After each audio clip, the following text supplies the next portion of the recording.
Honourable members Asaduddin बहुत बहुत धन्यवाद। धन्यवाद सर, आपका शुक्रिया कि आपने बोलने का मौका दिया। आपका बेहद शुक्रिया सर।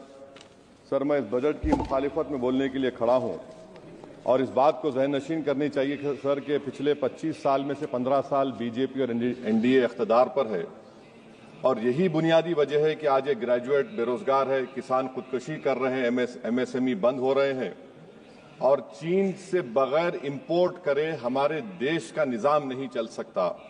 ये सब जिम्मेदारी इस हुकूमत पर आयद होती है सर। वजीर आजम कहते हैं कि मुल्क विकसित भारत की राह पे है। मैं कहना चाहता हूं कि ये उस वक्त तक मुमकिन नहीं है जब तक इस मुल्क की 80 करोड़ आवाम फ्री राशन के बगैर जिंदा नहीं रह सकती। विकसित भारत उस वक्त तक मुमकिन नहीं है सर जब हमारे देश की लड़कियां न्यूट्रिशन और तालीमी मौके उनको बच्चों की तरह नहीं मिल जाते।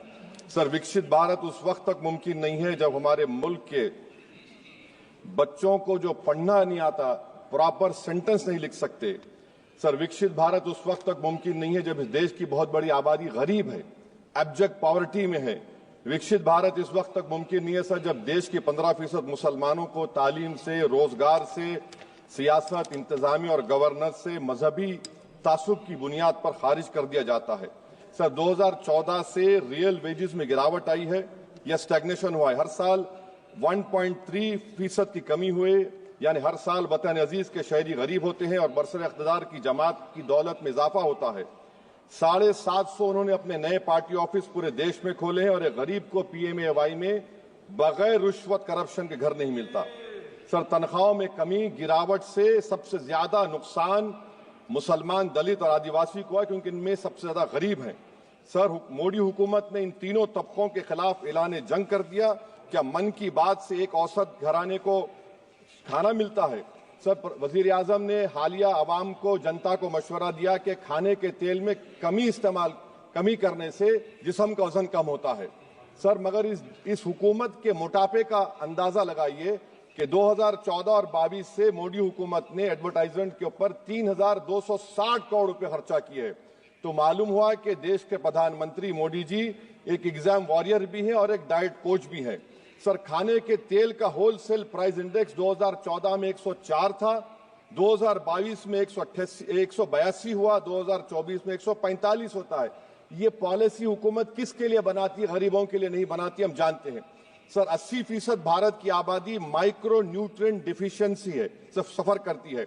हेल्थ के बजट को हम देखें sir, as a percentage of total budget spend and share of GDP, इसमें कोई इजाफा नहीं हुआ है सर, बल्कि इसका शेयर 2018-19 से कम है जब हेल्थ सेस लागू किया गया था। हजारों करोड़ हेल्थ सेस कॉर्पोरेट और इनकम टैक्स लोगों ने दिया, हमारे हेल्थ सेक्टर में कोई काम नहीं हो रहा है। सर, तालीम पे आ जाइए।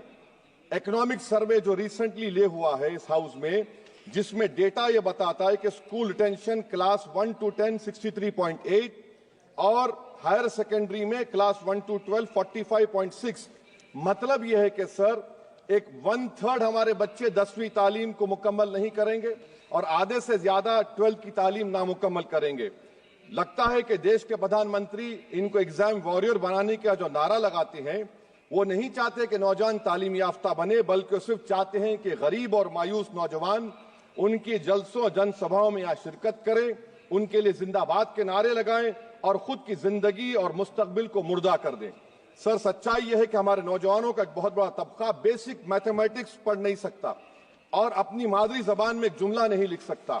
सर, जो सौतेला तासुब रवैया अक़लियतों के साथ हुकूमत कर रही है, इसकी मिसाल यह है कि वजारत अक़लियती बहबूद का बजट पिछले साल से कम हो गया है। सर, मैं एग्जाम्पल दे रहा हूं आपको।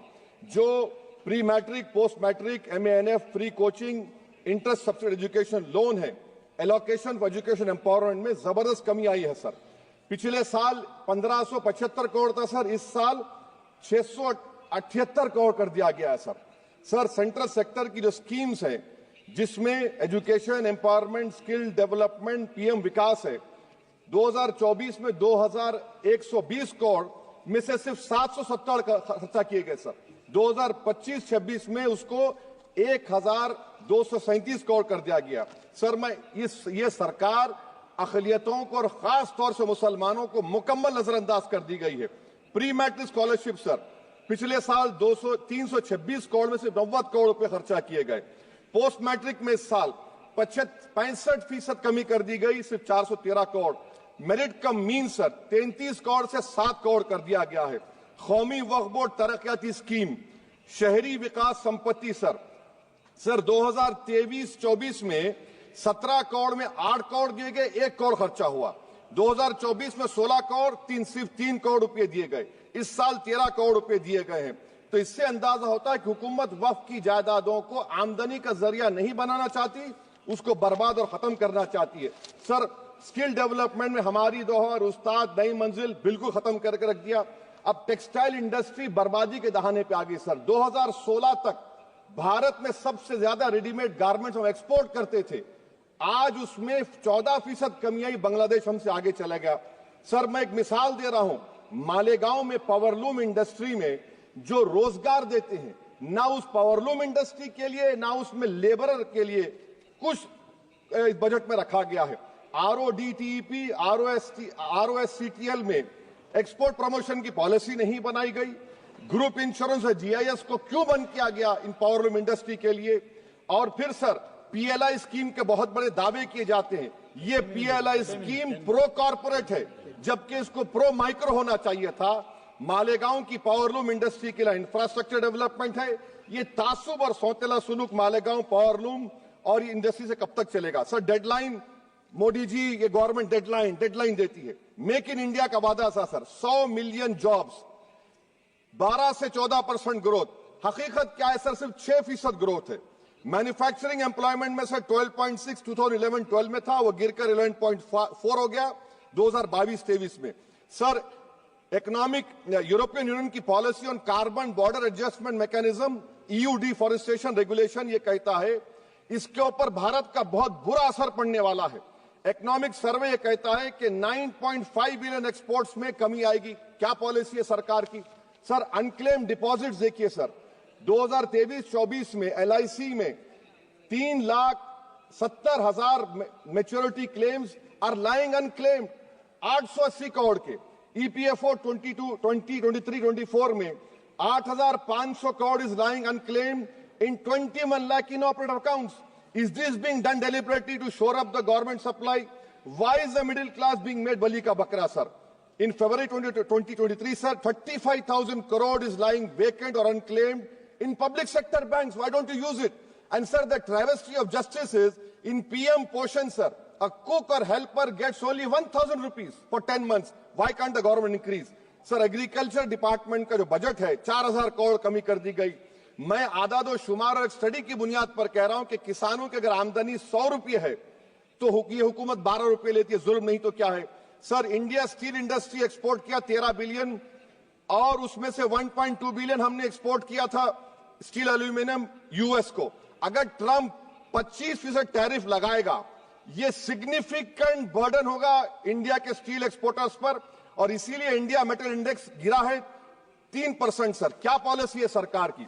सर कंक्लूजन में अब आप देखें the revenue through income tax is set to increase by 4 lakh crore for BE24 while the corporate tax is only set to increase by 60,000 crore despite corporate profitability an all-time high while wage growth remains subdued. The share of income tax in total revenue has risen to 22.7% in financial year 19 to 33% in 25 while the share of both GST and corporate tax has declined. This means that it is still the individual taxpayers paying income tax that is funding the government while corporation get an easy ride, sir. In conclusion, sir, the state I come from, Telangana से मैं आता हूं, तेलंगाना की आवाम ने 8 MP BJP को दिए। एक project आप नेशनल प्रोजेक्ट नहीं कर सकते, पालमारू इरिगेशन प्रोजेक्ट को नेशनल प्रोजेक्ट नहीं बनाते, गोदावरी के पानी को लाने का प्रोजेक्ट आप नहीं देते, मेट्रो को नहीं देते, एक स्टील बायारा, मेरे 8 MP आपके जीत के गए।